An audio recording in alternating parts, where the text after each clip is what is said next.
Hello YouTube, hello les amis, j'espère que vous allez tous très bien, c'est Flotch92 et on se retrouve en ce jeudi pour notre info gaming du jour. Et aujourd'hui nous avons deux petits sujets, mais avant toute chose, n'hésitez pas à vous abonner à la chaîne, à cliquer sur la petite cloche des notifications, c'est très important. Mettez un maximum de pouces bleus sous cette vidéo et commentez-la pour que celle-ci soit référencée, ça fait toujours bien sûr plaisir, quelques petits messages de soutien, donc n'hésitez pas les amis, c'est gratuit et ça fait énormément plaisir.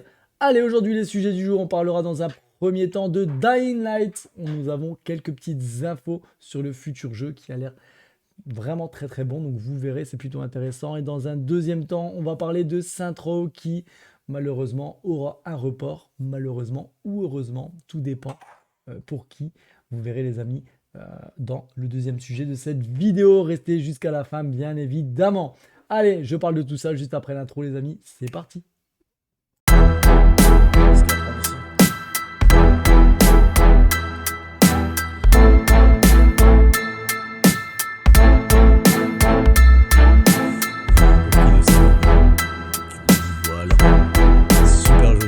Allez, premier sujet du jour les amis, on va partir du côté de Dying Light. Donc c'est un jeu qui est très attendu, ce Dying Light 2.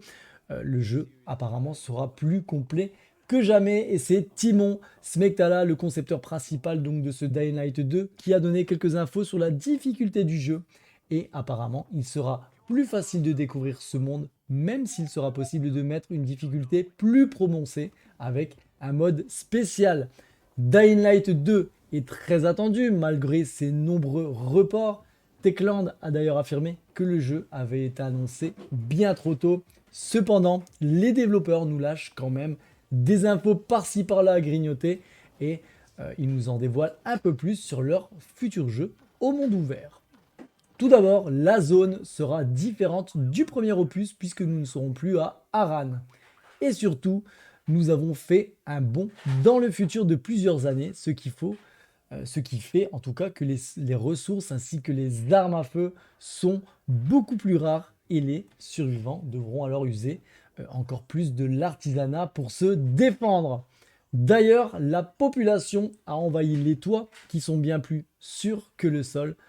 Donc voilà, en tout cas de ce côté-là, malgré tout, les premières heures du jeu seront bien plus faciles que le 1 annonce Techland. L'avantage est que cela rendra certains points d'intérêt nettement plus accessibles. Du côté du gameplay, le jeu consolide les bases du premier opus. Vous retrouverez donc toujours ce système de parcours très organique qui vous permet de courir et de vous accrocher à absolument partout dans le décor et ça c'est plutôt sympa. Le combat majoritairement au corps à corps conserve son approche viscérale et cumulé avec le parcours permet, si on prend le temps de le maîtriser, de réaliser des combos assez spectaculaires et assez fun. Donc c'est plutôt cool. Notez d'ailleurs que le paravoile fait son apparition dans le jeu, donc à tester en tout cas. En ce qui concerne la narration, Techland semble également avoir vu les choses en grand. Plus de quêtes, plus de PNJ, plus de dialogues à choix multiples. En tout cas, et pour finir, ce Dying Light 2 sera bien plus généreux que le premier.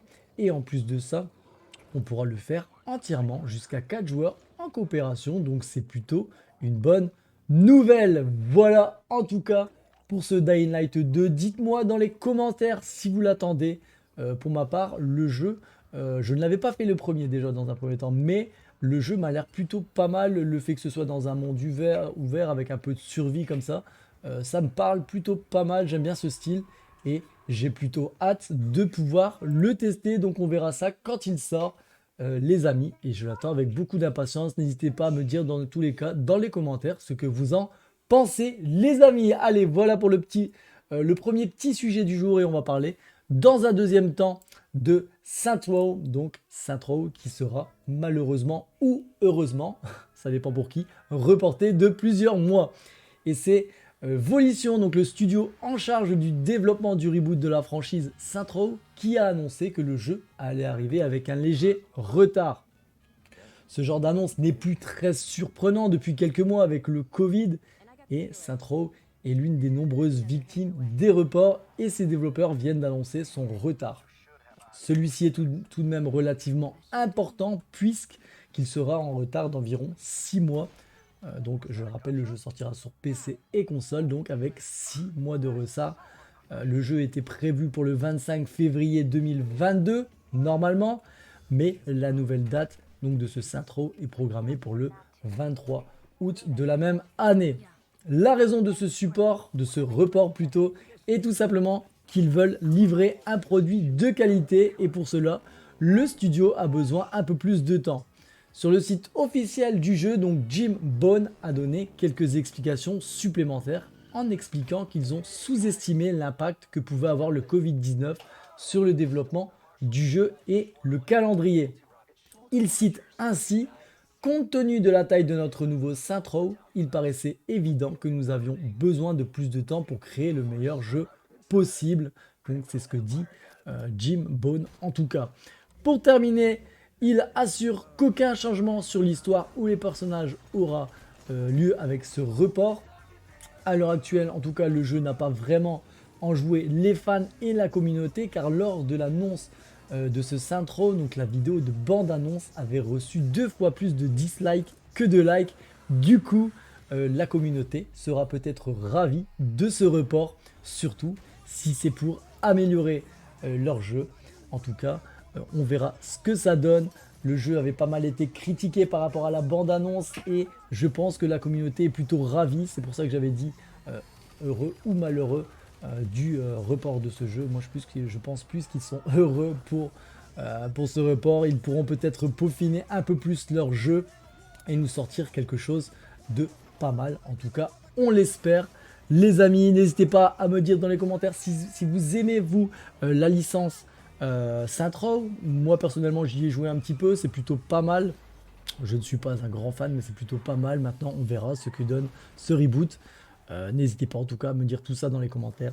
Et je le rappelle, n'hésitez pas à mettre un maximum de pouces bleus sous la vidéo. Commentez-la pour la référencer plus facilement. Et ça donne également beaucoup de force. Sur ce, on se retrouve demain, donc vendredi, pour une dernière vidéo de la semaine. N'hésitez pas à vous abonner. Et voilà les amis, c'est tout pour aujourd'hui. Prenez soin de vous, passez une bonne journée ou une bonne soirée. Tout dépend à quelle heure vous regardez cette vidéo. A plus tard les amis, ciao ciao, c'était Flotch92. Ciao ciao.